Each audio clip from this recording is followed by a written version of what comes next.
টাকা পয়সা, ধন দৌলত বা মানি এমন একটা জিনিস যা আজ পর্যন্ত কারো হয়নি, কিন্তু ভিখারি থেকে কোটিপতি সবাই এটা পেতে চায়।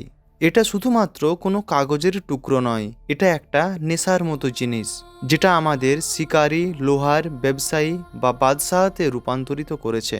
এই পয়সাই তো ছিল যেটা জঙ্গলে থাকা তৎকালীন শিকার করে খাওয়া মানুষগুলোকে আজ গগনচুম্বী ইমারতে বাসস্থান করার জায়গা করে দিয়েছে। কিন্তু টাকা এত শক্তিশালী হলো কিভাবে? এটা কিভাবে এবং কখন বানানো হলো, কেন বানানো হলো, আর অবশেষে এই টাকা আসলে কি? What is money?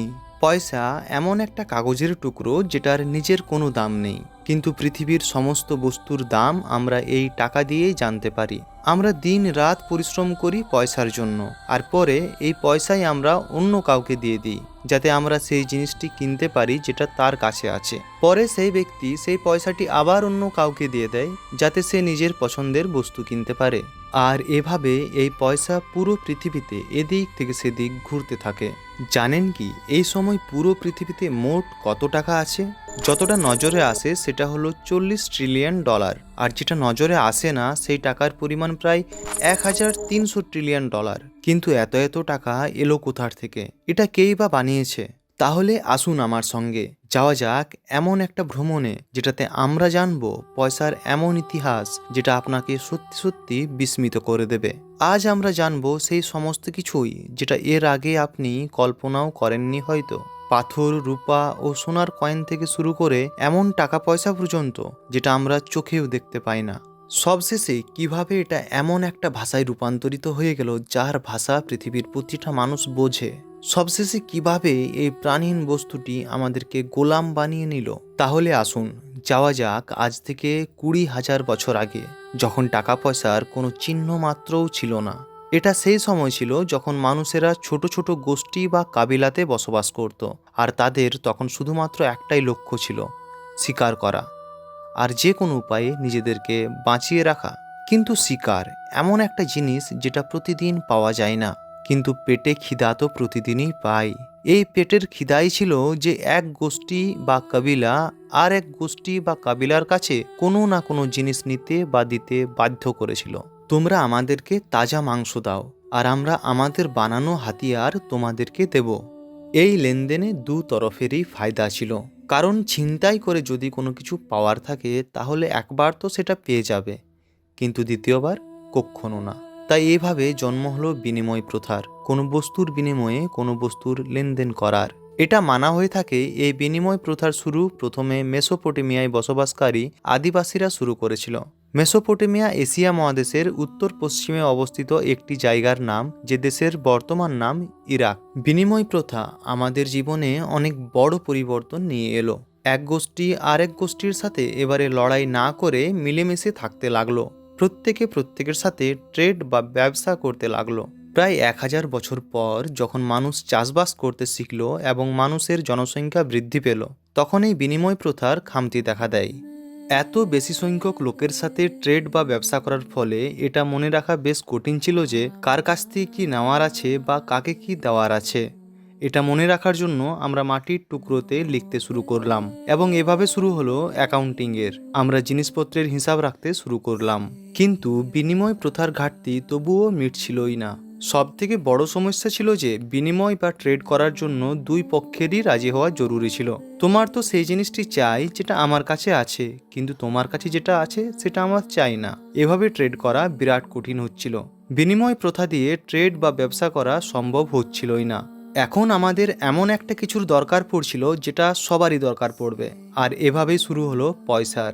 এটা সেই পয়সা নয় যেটা আপনি ভাবছেন, এটা ছিল কমিউডিটি মানি। আমরা সেই সব কিছুকেই পয়সা বানিয়ে নিয়েছিলাম যা সবার কাছে ইউনিক ছিল, যা আমরা নিজেরাও ব্যবহার করতে পারতাম, আর প্রত্যেক ব্যক্তি সেটা দিয়ে ট্রেড করতে রাজিও ছিল। যেমন গরু, মোষ, ছাগল, কুঠার, ছুরি, তীর তরোয়াল, পশুদের চামড়া, তামাক পাতা, নুন, ময়ূর পাখা, অ্যালকোহল বা মদ, এবং সবশেষে মানুষ। হ্যাঁ, মানুষ। তখনকার দিনে পয়সার বদলে গোলামদেরকে বিনিময় করা তো খুব সাধারণ ঘটনা ছিল। কমিউনিটি মানি আমাদের জীবন জীবিকা অনেক সহজ করে দিয়েছিল, কিন্তু এই ব্যবস্থার একটাই ঘাটতি যে আমার কাছে যে বস্তুটা আছে সেটার আসল দাম কত। প্রত্যেক কমিউনিটি মানি নিজের মতো করে একটা দাম বানিয়ে রেখেছিল।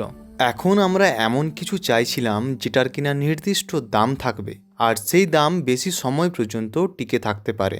কারণ পশু আর অ্যালকোহলের মতো জিনিসগুলো সময়ের সাথে সাথে খারাপ এবং শেষ হয়ে যেত। এর থেকে প্রায় 400 বছর পর গ্রিক দেশে চালু হলো ধাতু থেকে নির্মিত পয়সার। সোনা এবং রূপার ধাতু গলিয়ে এমন কয়েন তৈরি করা হলো যার উপরে সিংহ এবং ষাঁড়ের ছবি দেওয়া থাকতো। দিন রাত পরিশ্রমের পর শুধুমাত্র 2টো কয়েনই পাওয়া যেত মাত্র, যেটাতে তারা খাবারও কিনতে পারতো না। মন দিয়ে দেখুন, এটা পুরো পৃথিবীর প্রথম টাকার সিকি, দ্য লাইডিয়ান স্ট্যাটার। বলা হয়ে থাকে টাকার সিকি দিয়ে ট্রেড করার শুরুটা সব থেকে আগে চীন দেশের লোকেরা করেছিল, যারা তামা এবং পিতল দিয়ে সিকি বা কয়েনের নির্মাণ করত। এরপর সময়ের সাথে সাথে প্রতিটি দেশের রাজা বাদশারা নিজেদের নামের টাকার মুদ্রা প্রচলন করতে শুরু করে দেয় এবং প্রত্যেকে এই মুদ্রার ব্যবহার করতে থাকে, কারণ এর ফলে ট্রেড করা বা ব্যবসা করা খুব সহজ হয়ে গিয়েছিল। এটা সেই সময় ছিল যখন সমুদ্রের ওপর দিয়ে ব্যবসা বাণিজ্য অনেক বেশি চলছিল, আর এসব ব্যবসা হতো সিকি বা মুদ্রা দিয়ে। কিন্তু যত বেশি কয়েন ততই বেশি তার ওজন, আর ওজন বেশি হওয়ার কারণে সেটা সামুদ্রিক জাহাজের ক্ষেত্রে অনেক ভারীও হতো, আর তাদেরকে ট্রান্সপোর্ট করতে অনেক সময় লাগতো, যার কারণে সমুদ্র ডাকাতির ভয় আরও বেড়ে যেত। অন্যদিকে মুদ্রা বা কয়েনগুলোকে গোনা তো যেত, কিন্তু এত বেশি মুদ্রা কেই বা গুনতে পারে। আমাদের এখন এমন জিনিস দরকার ছিল যেটা খুব সহজে জমা করা, বহন করা এবং গোনা সম্ভব। কিন্তু একটা কথা তো জানেন, সবাই উন্নতি তো চায়, কিন্তু চালিয়ে আসা প্রথার পরিবর্তন কেউ চায় না। আর এটাই হলো পেপার মানির সাথে। 1279 সাল, চীন দেশে তখন মঙ্গলদের রাজত্ব ছিল। সেখানে রাজা কুবলা খাঁ গাছের ছাল থেকে পৃথিবীর প্রথম কাগজের নোট বানিয়েছিল। কিন্তু যেমনটি আমি বললাম, মানুষ প্রথার পরিবর্তন পছন্দ করে না। কুবলা খাঁ চকচক করা হীরার বদলে ব্যবসায়ীকে একটি কাগজের টুকরো দিয়ে দিত। এটা অনেকের ভালো লাগতো না। এটা ছিল তো এক প্রকার কাগজের নোট, কিন্তু একে বলা হতো IOU, অর্থাৎ আমার সাথে তোমার এটাই চুক্তি হলো। তুমি এই কাগজ নিয়ে যাও, আর যখন ইচ্ছা তুমি এই কাগজ দিয়ে তোমার সোনার মুদ্রাগুলি নিয়ে যেতে পারো। আর তখন লোকে ভাবলো এই কাগজের টুকরোর সাথে সোনার মুদ্রাকে বদলানোরই বা কী আছে, এই কাগজের নোট দিয়েই তো ব্যবসা করা যেতে পারে। আর ফলে শুরু হয়ে গেল বাজারে কাগজের নোট দিয়ে ব্যবসা। আর সময়ের সাথে এই আইডিয়া চীন থেকে বেরিয়ে পুরো পৃথিবীতে ছড়িয়ে পড়ল। কিন্তু সকলের অজান্তে এমন এক শক্তির আবির্ভাব হতে লাগলো যে শক্তিকে আটকানো আজও অসম্ভব। আর এই শক্তি হলো আজকের টাকা পয়সা বা মানি। পেপার মানির বেআইনি রুখতে 1816 সালে ব্রিটেন একটি নতুন আইন সামনে নিয়ে এলো। যতটা সোনা আমাদের কাছে থাকবে তার ধার্য মূল্য অনুসারেই আমরা পেপার মানি প্রিন্ট করব, যার ফলে মূল্যবৃদ্ধিও হবে না, আর ঋণও একটা লিমিট অনুসারে দেওয়া হবে। এটাকে বলা হয় পেপার মানিকে সোনার হিসাবে ভারসাম্যে রাখা। সময়ের সাথে সাথে পুরো পৃথিবীর দেশ এই একই নিয়ম ফলো করতে লাগলো।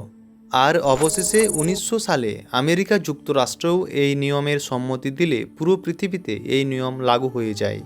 এই কথাটাকেও এড়িয়ে গেলে চলবে না যে যেদিন থেকে পয়সার আবিষ্কার হলো সেই দিন নিজের সাথে সে এমন একটি জিনিস নিয়ে এলো যার থেকে বাঁচা অসম্ভব ছিল। আর সেই জিনিসটা হলো পয়সার চাহিদা। আপনার কাছে যত টাকাই থাকুক কম মনে হবে। যদি আপনার কাছে 100 কোটি টাকা থাকে তাও আপনি চাইবেন হয়তো আপনার কাছে যেন 1000 কোটি টাকা থাকে। পয়সা যতই থাকুক মানুষের কাছে, সে শুধু এটুকুই গুনগুন করবে, আরও টাকা চাই, আরও চাই, আরও চাই, আরও টাকা চাই। আর এই আরও চাহিদার কারণে পেপার মানি এমন এক টুইস্ট আনতে চলছিল যেটাকে আটকানো ছিল অসম্ভব। দেশের মধ্যে টাকা বেশি হলে দেশে দেখা দেয় মূল্য বৃদ্ধি, যেটা বিপজ্জনক বা ভয়ঙ্কর পরিস্থিতির সৃষ্টি করে। আর যদি দেশের মধ্যে টাকা কম হয় তাহলে সেই দেশে দেখা দেয় মূল্য ঘাটতি, যেটা আরও বেশি বড় ভয়ঙ্কর পরিস্থিতির শুরু করে। 1930 সাল, আমেরিকাতে চলছিল গ্রেট ডিপ্রেশন। কারণটা ছিল মূল্য ঘাটতি। কারণ বাজারে জিনিসের দাম ছিল কম, আর তাই কোম্পানি এতটা রোজগার করতে পারছিলই না যাতে সে নিজের কোম্পানির কর্মচারীদের বেতন দিতে পারবে, যার কারণে দেশের ইকোনমি ক্র্যাশ হচ্ছিল। দেশের যুবকের কাছে না তো চাকরি ছিল আর না তো ছিল রোজগার। আর এটারই সমাধান বের করে 1933 সালে প্রেসিডেন্ট ফ্র্যাঙ্কলিন ডি রুজভেল্ট সোনা এবং ডলারের অনুপাত শেষ করে দিল। এবং অবশেষে যেটা থাকলো সেটা শুধুমাত্র পেপার মানি। আর পেপার মানি থাকলো ব্যাংকের হাতে। আর ব্যাংক যদি নিজের ইচ্ছা মতো অনেক টাকা ছাপে, তাহলে দেশে আবার মূল্য বৃদ্ধি শুরু হয়ে যেত। তাই দেশের অবস্থাকে ঠিকমতো রাখতে আমেরিকা সেন্ট্রাল ব্যাংক FED-কে বানালো, যারা এটা কন্ট্রোল করে যাতে দেশের টাকা না তো বেশি হোক আর না তো কম। ভারতের এই দায়িত্বের কাজ করে যে ব্যাংক, তার নাম রিজার্ভ ব্যাংক অফ ইন্ডিয়া। কিন্তু সেই টাকা, যে টাকা আপনি সোনা বা গোল্ডে কনভার্ট করতে পারতেন, যেটা আপনার জন্য ছিল একটা IOU, এখন সেটা থাকলো শুধুমাত্র একটা কাগজের টুকরো। হ্যাঁ, শুধুমাত্র কাগজের টুকরো, যার নিজের কোনো দাম নেই। এবং এখন এটা হয়ে গেল ফিয়েট মানি। এখন আপনি ভাবছেন হয়তো আমেরিকার টাকায় বা ডলারই হচ্ছে ফিয়েট মানি, কিন্তু না, ভারত, পাকিস্তান বা বাংলাদেশ সব দেশেরই সব টাকাই হচ্ছে ফিয়েট মানি। কিন্তু এই কাগজের টুকরোর যদি কোনো দাম নেই, তাহলে আমরা এই টাকার নোট দিয়ে কি করে সব জিনিস কিনতে পারি? কারণ এটা আমাদের বিশ্বাসই হচ্ছে যে এই টাকার নোটের বদলে আমরা কিছু পাবো। আপনার ব্যাংক, মানিব্যাগ, আলমারিতে যেটা আছে সেটা শুধুমাত্র একটা ভরসা, একটা বিশ্বাস, পয়সা নয়, যেটার ভ্যালু দিনের পর দিন কম হয়ে যাচ্ছে। পেপার মানি আমাদের অনেক মুশকিল সহজ করে দিয়েছিল। এটা খুব সহজে গুনতে পারতাম, সামলে রাখতে পারতাম, কিন্তু এমন একটা পরিবর্তন দরকার ছিল যে পরিবর্তনটা এই দুনিয়ার স্পিডকে ধরতে পারবে। পেপার মানিকে খুব সহজে এক জায়গা থেকে অন্য জায়গায় নিয়ে তো যাওয়া যায়, কিন্তু সেটাতেও সময় লাগে অনেক। এখন আমাদের এমন একটা জিনিস দরকার ছিল যেটাতে পয়সা আমরা সেকেন্ডের মধ্যে এক জায়গা থেকে অন্য জায়গায় পাঠাতে পারবো। তাই 1998 সালে লঞ্চ হলো মানি বা ডিজিটাল মানি। লাখ লাখ কোটি কোটি টাকার ট্রানজ্যাকশন শুধুমাত্র কয়েক সেকেন্ডে। না তো চুরির ভয় আর না তো গুনবার দরকার। সত্যি কথা তো হলো, স্পিডের দুনিয়ায় ডিজিটাল মানি ছাড়া থাকা সম্ভবই নয়। আমরা ঘরে বসে এক ক্লিকে যে কোনো কিছু কিনতে পারি। ডিজিটাল মানি এক সেকেন্ডে পুরো পৃথিবী ঘুরে আসছে। কিন্তু ডিজিটাল মানিরও একটা অনেক বড় ঘাটতি রয়েছে, হ্যাকিং। যেটাকে হ্যাক করা মুশকিল তো রয়েছে, কিন্তু অসম্ভব নয়। আর এই ঘাটতি পূরণ করতে 2009 সালে তৈরি হলো এমন এক পয়সা যেটাকে হ্যাক করাও অসম্ভব। আমি কথা বলছি ক্রিপ্টোকারেন্সি অর্থাৎ বিটকয়েনের। নাম তো শুনেছেনই। Credit cards, cheque, online payment, এগুলো সব সরকারের রুলস এবং রেগুলেশন অনুযায়ী হয়ে থাকে। কিন্তু বিটকয়েন হচ্ছে এমন একটা জিনিস যা সরকারের সাথে কোনো সম্পর্ক নেই, আর না তো ফিয়েট মানি বা পেপার মানির সাথে সম্পর্ক রেখেছে। যেটা আছে সেটা শুধু আর শুধুমাত্র কয়েকটা নাম্বার। আমরা তো শুধু এই বিটকয়েনকে যে বানিয়েছে তার নামটাই জানি, সাতোশি নাকামোটো, আর কিছুই না। এর ওপর কোনো সরকারি নিয়ম প্রযোজ্য না হওয়ার কারণে এটাতে বেআইনি লেনদেন খুব সহজেই করা যেতে পারে। যত বেশি বেআইনি লেনদেন তত বেশি ক্রাইম, যত বেশি ক্রাইম তত বেশি দেশেরই ক্ষতি। বিটকয়েন যেমনই হোক, কিন্তু এর টেকনোলজি ক্রেডিট কার্ড আর অনলাইন পেমেন্টের টেকনোলজি থেকে হাজার বছর অ্যাডভান্স হয়ে আছে। এটাকে হ্যাক করা একেবারে অসম্ভব। জানলে অবাক হবেন, যখন এই বিটকয়েন 2009 সালে লঞ্চ হয়েছিল তখন এর ভ্যালু $0 ছিল, আর 2011 সালে এর ভ্যালু ছিল শুধুমাত্র $1। কিন্তু 2023 সালে এই একটি বিটকয়েনের ভ্যালু হচ্ছে $60,000 থেকেও বেশি, অর্থাৎ পাকিস্তানের 1,20,00,000 টাকার থেকেও বেশি, আর ভারতীয় টাকাতে 45 লাখ টাকা। এটা কোনো স্ক্যাম হচ্ছে না সত্যি সত্যি ধনী হবার কোনো উপায়, সেটা তো সময়ই বলবে। কিন্তু একবার পিছন ফিরে তাকান এই পৃথিবীকে। এই পৃথিবীটা অল্প সময়ে কত বড় উন্নতি করে নিয়েছে। শুধুমাত্র কয়েক হাজার বছরে আমরা সোনা রূপার কয়েন থেকে এগিয়ে এমন পয়সাতে চলে এসেছি যেটা চোখেও পড়ে না। আমরা এই পয়সাকে নিজেদের ফায়দার জন্য বানিয়েছিলাম, কিন্তু এই সিস্টেম আজকের মানুষের ক্ষতি করছে বেশি। আপনি পুরো মাস সকাল থেকে রাত পর্যন্ত কোথাও কাজ করেন, আর মাসের শেষে আপনি কি পান? শুধুমাত্র কিছু কাগজের টুকরো। আপনাকে এটা বুঝতে হবে, এই দুনিয়া পয়সাতে না, বরং বিশ্বাসে চলে। আমাদের চোখে যেটা পড়ে সেটা চোখের আড়ালে একটা সিস্টেম মাত্র। এখন প্রশ্ন উঠছে, আমরা করব তো করবই বা কি? পয়সা আমাদের জীবনে একটা অংশ হয়ে রয়েছে। আপনাকে সব থেকে আগে আসল টাকা চিনতে হবে, জানতে হবে। আর আসল টাকাকে চেনার শুধু একটাই উপায় রয়েছে। যে জিনিসের দাম সময়ের সাথে বাড়ে সেটা আসল পয়সা। পেপার মানির ভ্যালু প্রতি বছর মূল্যবৃদ্ধির কারণে কমতে থাকে। আর সত্যি কথা এটা যে এই ধারাবাহিকতা কোনোদিনও বদলাবে না। কিন্তু আপনি যারা এই ভিডিওটি দেখছেন তারা এই জিনিস থেকে বাঁচতে পারেন আসল টাকাতে ইনভেস্ট করে, যার নিজের কোনো ভ্যালু থাকবে, জানেন কি যে পুরো পৃথিবীতে যত টাকা আছে আর সেটা পৃথিবীতে যত মানুষ আছে তাদের সমান ভাগে ভাগ করে দেওয়া হয়, তাহলে সেই পয়সা আবার সেখানেই পৌঁছে যাবে যেখান থেকে এই পয়সা জন্ম নিয়েছিল। কিন্তু এটা আর কোনোদিনও সম্ভব নয়, কারণ এই পৃথিবীতে যত ধনী ব্যক্তিরা আছেন তারা পয়সাকে চেনেন, তারা পয়সাকে বোঝেন। তারা পয়সার জন্য কাজ করে না, বরং পয়সা তাদের জন্য কাজ করে। আর যেদিন থেকে আপনি এটা বুঝে যাবেন সেদিন থেকে আপনার জীবনের মতো পরিবর্তন হয়ে যাবে। কিন্তু এটা করার জন্য নিজেকে ফাইন্যান্সিয়ালি এডুকেট করতে হবে।